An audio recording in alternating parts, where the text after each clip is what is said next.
May I come in, sir? Yeah, please do. Good evening, sir. Good evening. Good evening. Please take your seat. So you are Simi Karan. Yes, sir. Simi, I want you to introduce yourself to board members. So as you said rightly, my name is Simi Karan. I belong to the state of Odisha. I have done my graduation in electrical engineering from IIT Bombay. I'm an enthusiastic and determined girl who enjoys teaching kids. So you enjoy teaching kids. Your mother is also a teacher. A teacher, yes, sir. You didn't consider teaching as profession? So I did consider teaching as a profession. I was associated with Abhyashika. It's a student mentor at IIT Bombay. But I realized that when I'm a teacher, I'm teaching in an individual capacity. My role is as an individual. But if I take up the participation in civil services, I'll be able to contribute to several other sectors, and since I have already taught children, I do know certain problems that they might face and deal with that better in administration as well. Simi, you studied electrical engineering and your grades suggest that you were not a bad student. Yes, 9.72 in IIT Mumbai is supposed to be very good. Yes. Despite being a good student in a good institution, why IIT Bombay failed in giving you confidence to take electrical engineering as optional paper and you studied political science? So I would not say that it failed to give me optional as electrical engineering. I chose PSIR consciously because when I was preparing for general studies, I found polity and international relations quite interesting. So I thought that while I'm preparing for this field, I can actually explore this subject better and get to know it better. So in that sense, political science and international relations seemed like a very lucrative choice for me. Simi, since you studied political science and you're coming from Bhilai, and it mentioned that your father is in a reasonably high position in the PSU, right? Yes, sir.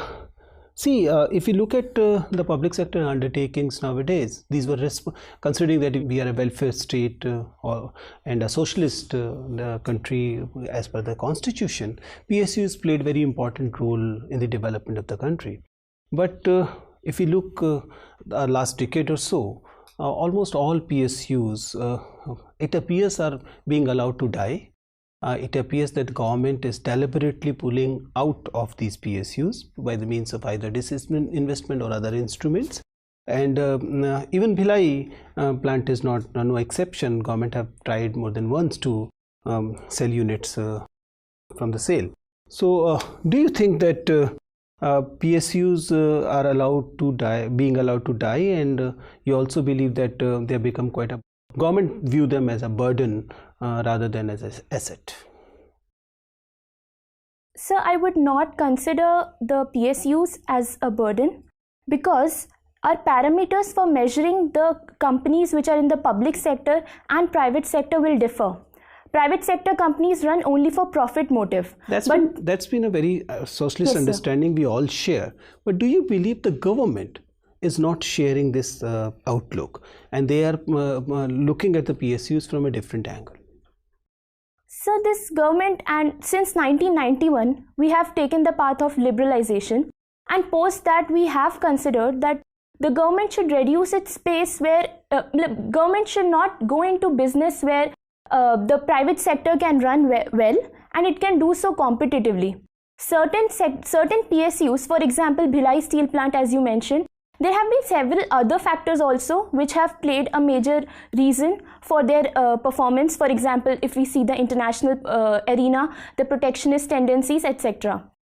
And I think there are several PSUs which are performing well. For example, Coal India Limited, ONGC, etc. So we can... Performance is not stopping them becoming a saleable commodity. Even the profit-making PSUs are for sale. I'm sorry, sir? Even the profit-making PSUs are on sale nowadays. So, sir, we can consider privatizing those entities where the government does consider, for example, a greater amount of competition, efficiency will help the sector. But we can still keep certain strategic sectors, for example, defense, etc., and keep a private sector as an additional player rather than completely privatizing it. And I believe the government is moving in that direction. Simi, both your parents come from Odisha, you are also from Odisha. Yes. Though you are domicile of Chhattisgarh most of the time? Yes, sir. But in your DAF, you have decided not to work in Odisha, Yes, sir. and your preference for Chhattisgarh is also very low. Yes, sir. Why? Sir, coming from Odia family, I believe I know the culture very well. I might also know the challenges well. But living in only these two states or having the exposure to only these two states, I felt like now if I can participate and contribute to some other state, I'll be able to explore the rest of India. I might get a chance to know what challenges they are facing and hence contribute there as well. So I thought that going for Madhya Pradesh would be a better option. As a student of political science, how do you explain the phenomenon that mainstream political parties in India have not been very strong in Odisha? And for quite a long time, local parties have been able to win the confidence of people there. Even the present ruling party is celebrating 20th year of its regular governance. Yes, sir. Sir, in Odisha, as like any other local state party elections, the issues that dominate have been the regional issues, be it the road construction or village development or urbanization, but these have largely been local issues. And the political parties which are in the region, which are local parties, they have been better able to communicate their performance in these sectors vis-a-vis the national political parties. Also, their grassroots connect with the local people there has been better. So, despite the BJP and other parties performing very well at the national level, they have not been able to penetrate to that extent in Odisha. No, we are tracing certain things from ancient history also. While Chandragupta Maurya incorporated many territories in and around Odisha to his empire, his son also incorporated, but he decided not to annex or incorporate Odisha in his empire. Only his grandson Ashok tried, misadventurous attempt he was, and he repented thereafter. Again in medieval period, Ashok decided not to integrate Odisha in the Mughal Empire. So Odisha has remained largely out of the mainstream political structure. Yes, sir. There could have been some deeper causes, reasons for that. Sir, if we see historically, the region in and around Bhubaneswar Puri, which has been the Cuttack, which has been the capital of that region, it has been a very prosperous region, largely because the agrarian economy has functioned very well.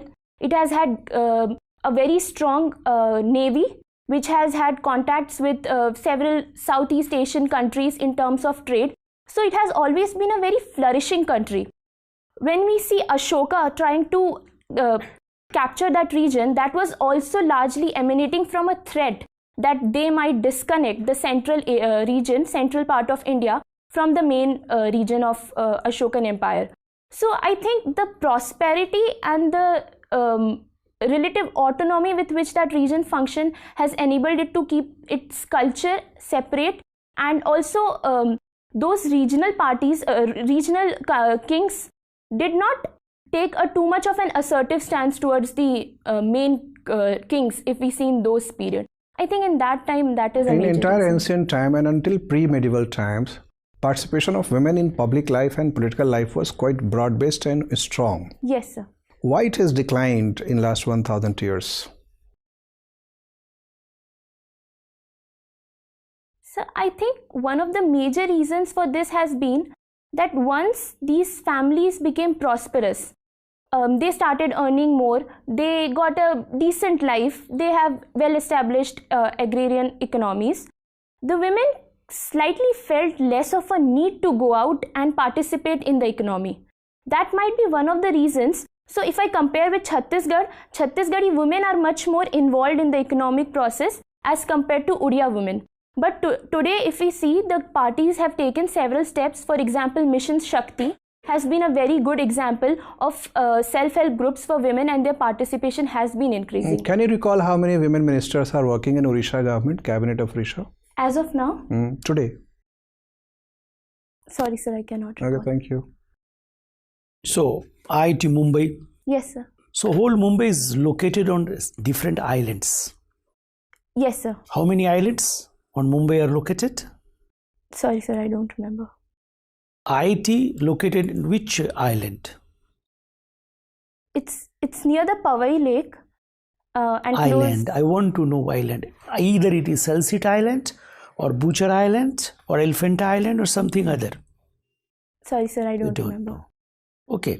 Look, we have two type of unconventional thermal power, right? One is called methane-based thermal power, and the second is what? Natural gas-based thermal power. Yes, sir. What is the basic difference of functioning of these two thermal powers?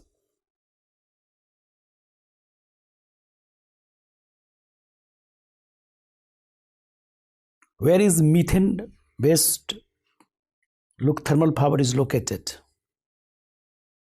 Sorry, sir, I don't remember. Which one is better for our environment? Either natural gas based or methane gas based? So, perhaps methane gas base would Why? be Why? better. Because here we can use biomass, etc., and then from waste to energy we can consider that way. Either carbon is more dangerous or hydrocarbon is more dangerous.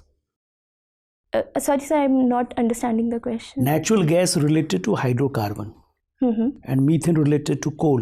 Mm-hmm. So which one is more dangerous for climatic change? The coal-based one will be more dangerous. Look, in Madhya Pradesh and Chhattisgarh, we have concept of Jila Sarkar, Yes, sir. particularly Madhya Pradesh. So do consider Jila Sarkar popularity across Madhya Pradesh reason behind decline of thought of nationalism on one hand and demand of separate state on the other hand. Is it correct? So can you repeat? Jila Sarkar. What is Jila Sarkar? Basically, the district administration is dominant. Look, this is Panchayati Raj. Okay. So in Panchayati Raj, the most important Panchayati Raj model which has been implemented, that is Madhya Pradesh. Yes, sir.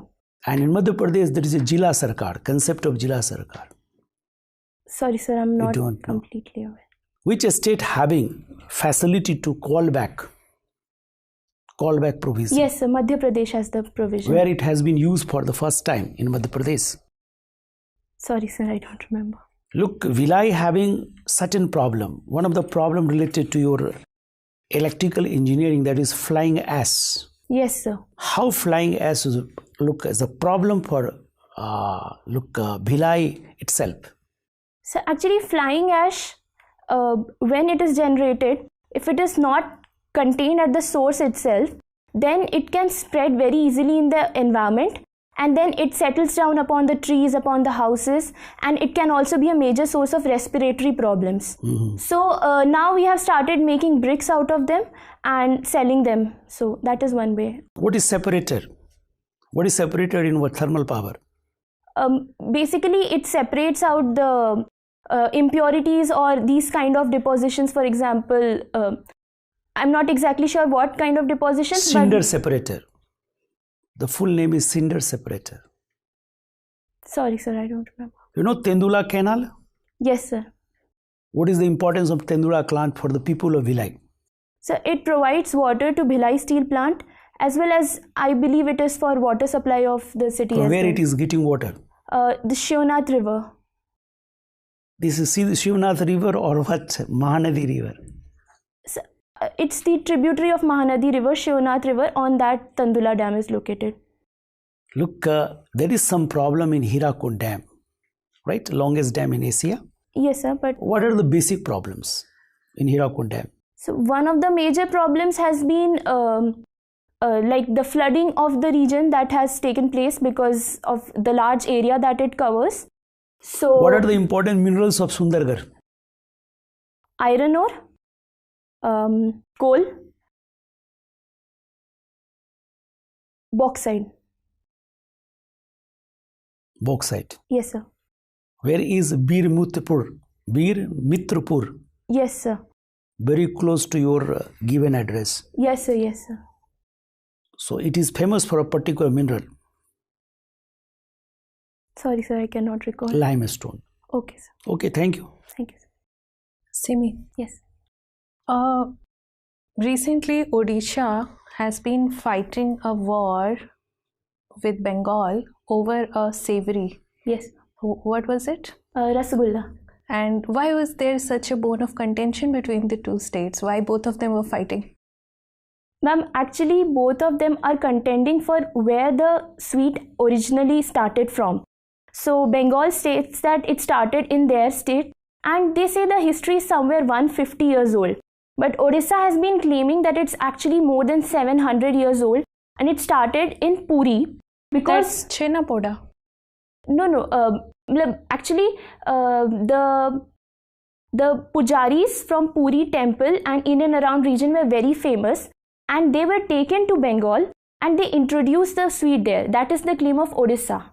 Okay. So there are certain differences in the two sweets. So now both of them have got their separate GI tags.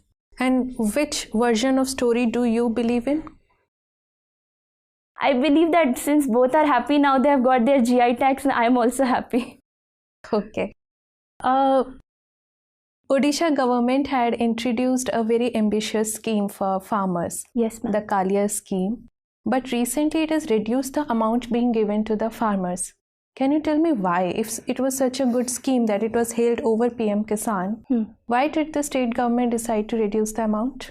Actually, the state government knew that already the central government is introducing PM Kisan, and now what they have done is they have clubbed the two schemes, and since the central government is giving 6,000 rupees, they will be providing the remaining 4,000 rupees. So it totally comes down to 10,000 rupees. And what about the landless farmers, which Kalia was covering but not the Kisan? Ma'am, I believe they will be continued to cover separately in Kalia scheme. I'm not exactly sure of the present status. PVTGs in Odisha are quite prevalent. Yes. Can you tell me what is this concept of PVTGs and which PVTGs in Odisha are there?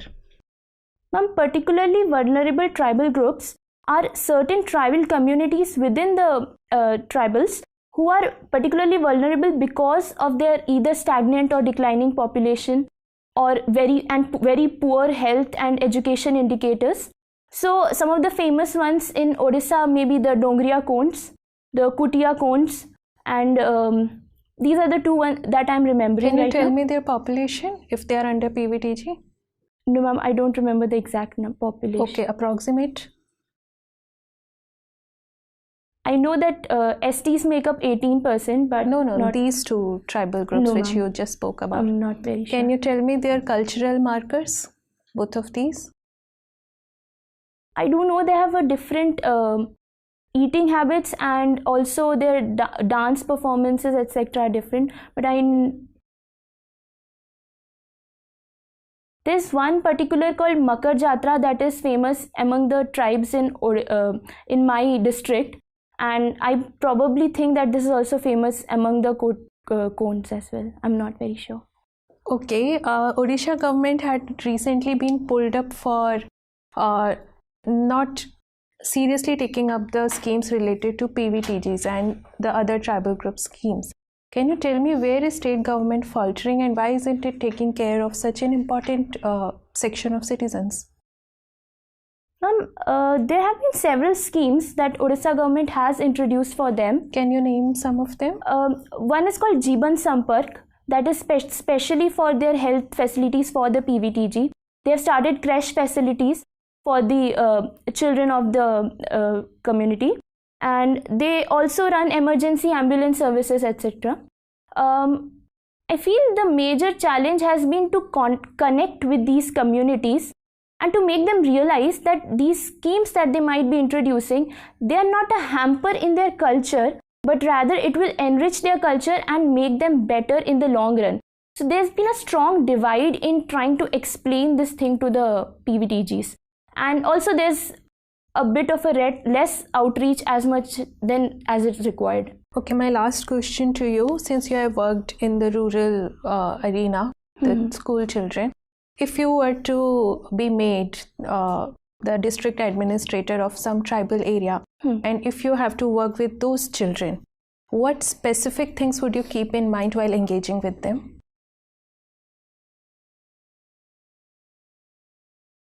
Ma'am, one of the major challenges that these children face is the language barrier. They don't know English, nor is Odia their first language. They have very unique languages, and if they're taught in Odia or English, they might not understand or even connect with that subject. Obviously. So how would you work around it? So I would want to introduce language instructors and I would also start with their own language at a very young age, then introduce Odia. And what would you be English. teaching? Sorry? What would you be teaching? So I would start in the very first years of their schooling. I would first want to make them aware of the richness of their own tribal culture and how they can participate and make it even more popular in other places. So that would be something. Thank you, Simi. Simi, your optional is political science and IR. Yes, sir. So tell me, what is the significance of Peloponnesian War in international relations? Are you aware of this? No, sir. What do you understand by balance of power? So balance of power is a concept which is used in international relations. It basically shows that when there are multiple powers in the international arena, a country, while trying to defend its national interests, will go for this. It can be done in two ways, either internally by increasing its defense expenditure, economic prowess, etc., or internationally by combining with balance other of power countries. leads to more peaceful neighborhood, or like it leads to conflict and wars? Historically, it has led to more conflicts and wars because World War I, World War II can be given as examples. Okay. What is this One China policy? I believe it's related to the number of children that they can have. That is two-child norm, but this is One China policy. Okay, sir. So, it's related to the integration of the regions like Taiwan, Hong Kong, etc. into the mainland. So that earlier where... You are not sure about this? No, because sir. Hong Kong and Macau are like one country, two systems. Yes, sir, but they want to integrate it. Right. So my question to you is, like, India adheres to this One China policy where India does not have independent foreign relations with Taiwan Yes, sir. to take care of the Chinese sensitivities. But China, on the other hand, does not show any such sensitivity while dealing with J&K issue. And in fact, like, it has the China-Pakistan economic corridor is a violation of India's territorial integrity. Yes, sir. So why is this? So India's stand has been defined since the Panchsheel Agreement, and India in the international arena has tended to not interfere in the internal affairs of other countries. That has been something which India has shown across countries, not just in China. But China, on the other But hand, are we weak while dealing with China? I think we are Take for pragmatic. example Doklam issue. So I think we are pragmatic.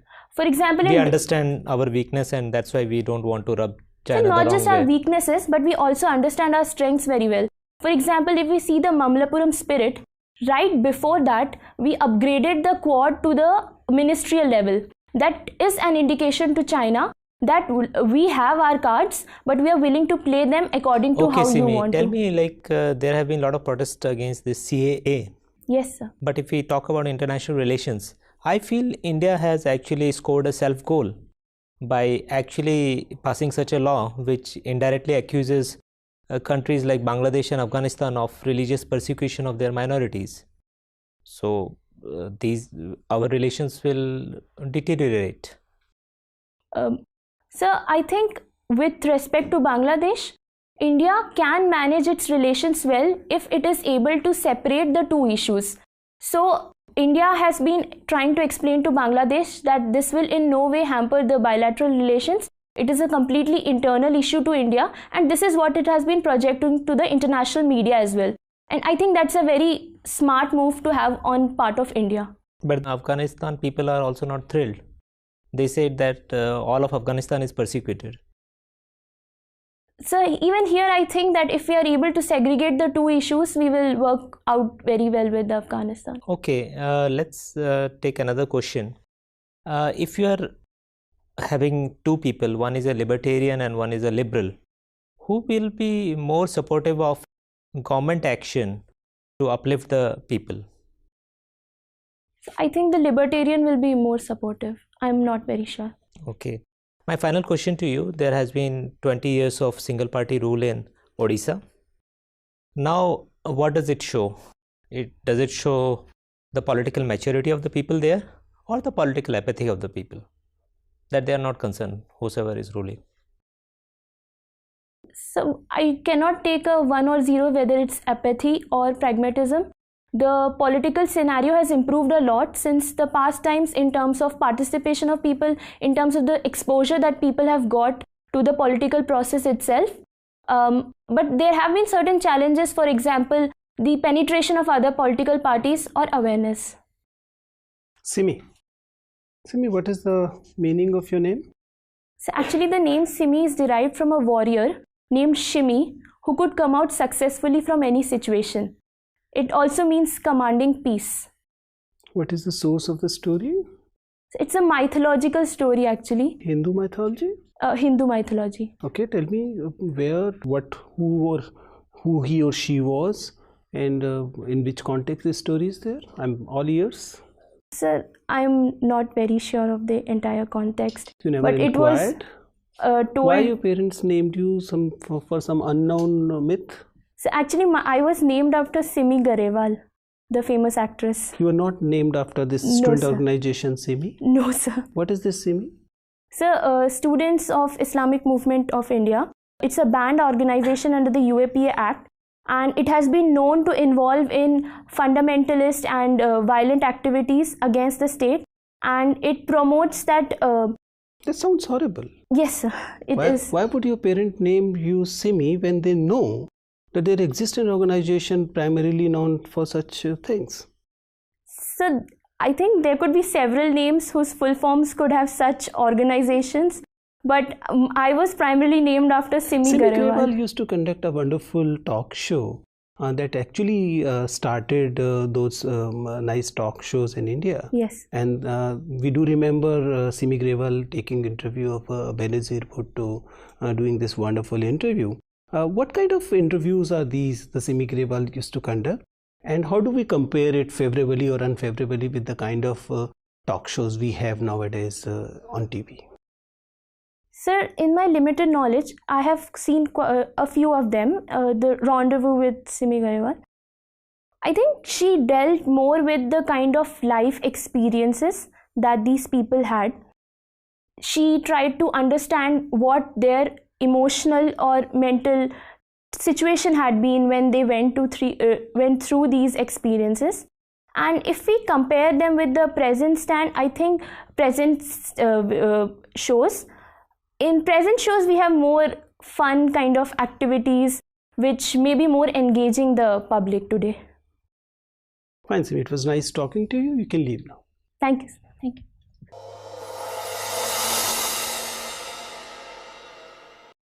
Take your seat. Tell me, how is it going, and as per your assessment, what are the areas you believe that you need to work? I think I haven't revised PSIR at all. And Odisha, I hadn't actually thought about the political issues. I felt like my knowledge was a bit superficial in that sense. Okay. And apart from knowledge, if you could tell me, where do you believe communication is going? I think the communication was okay, but I got a bit rattled when I could not start answering questions, certain kind of questions. For example, when sir asked the questions, then I felt like I was a bit disturbed after that. Okay, Simi, yours is going to be interesting interview there. Okay, it will be interview. For example, if I had the opportunity, then I would have called you to find out how your interview is going. Okay. There. I mean, it is not going to be the ordinary interview there as well. Okay. Why? One, primarily, you're the kind of candidate which the boards nowadays are looking and preferring. Mm-hmm. You're a young candidate.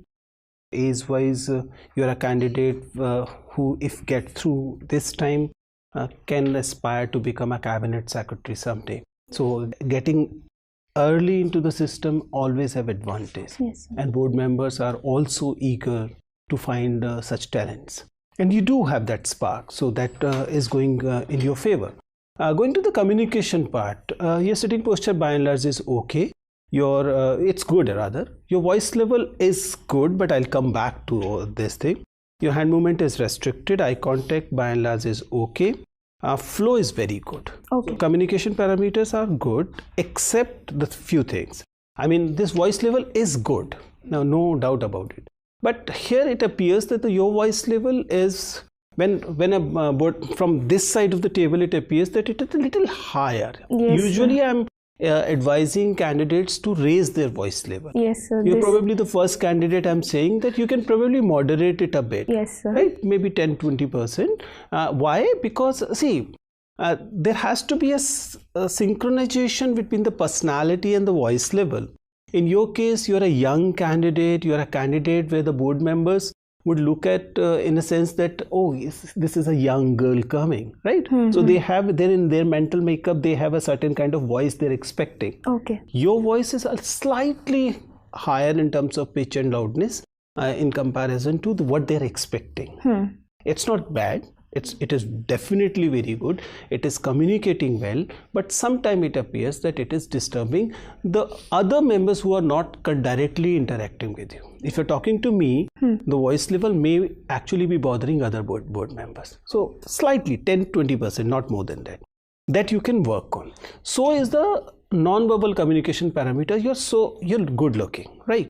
You're young, and that's why the board members are eager to interact with you. But at the same time, your neck movement is almost vigorous, right? And the facial expressions, especially while listening and in the beginning of your answer, are. I'll advise you to look at the video very carefully. Okay. And also look at the video after muting your voice, right? Okay. So you're able to see the kind of face expression that are going on. It's not bad. It's not offensive. But it can be more soothing, right? So work on it. Why I'm getting into these details? Because there is absolutely nothing big to tell you about. Okay. You're doing good on the major parameters. So these, when a good candidate comes, only the small thing matters, because larger things are already taken care of, right? That's why I'm getting into these small things. So you can work on those areas. Otherwise, on the content part, you know the areas where you need to brush up a bit.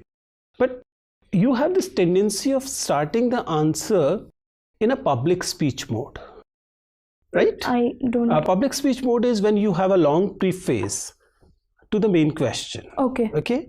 It is civil services interview. Here, what is expected that the moment you hear the question, you get to the intent of the board member, and then you classify your answer points into 1, 2, 3 and deliver it in the reducing significance, right? What you do is you kind of give a long preface to it. Okay. It becomes, the answer becomes longer, one, and second, it also appears as if you are trying to treat the board members as either somebody you are demonstrating to or somebody, even if you consider at par, even that is objectionable. Okay. You're getting my point? It is not unfortunately, it is not the most democratic or most egalitarian conversation. It is a conversation with differential power equation. Right? The board members on this side are likely to be considered as more powerful, both in terms of position and age and experience. And you're likely to be answering them not to demonstrate something to them, but to assure them that you know it. Yes. Yeah.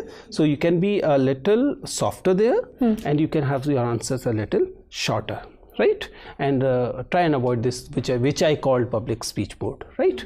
Look at the video, you'll understand why I'm saying all this. Otherwise, you're doing wonderful, right?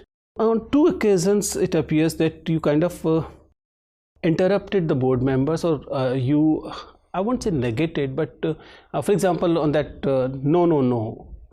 Usually, the thumb rule in any UPSC interview is that no sentence should ever begin with no, right? Here, on the issue of Rasgulla thing, you can look at the video. He said no. Though there was nothing wrong in it, but I would have expected to present you to say this thing in a different way. Okay. I'm sorry, ma'am, I didn't mean it.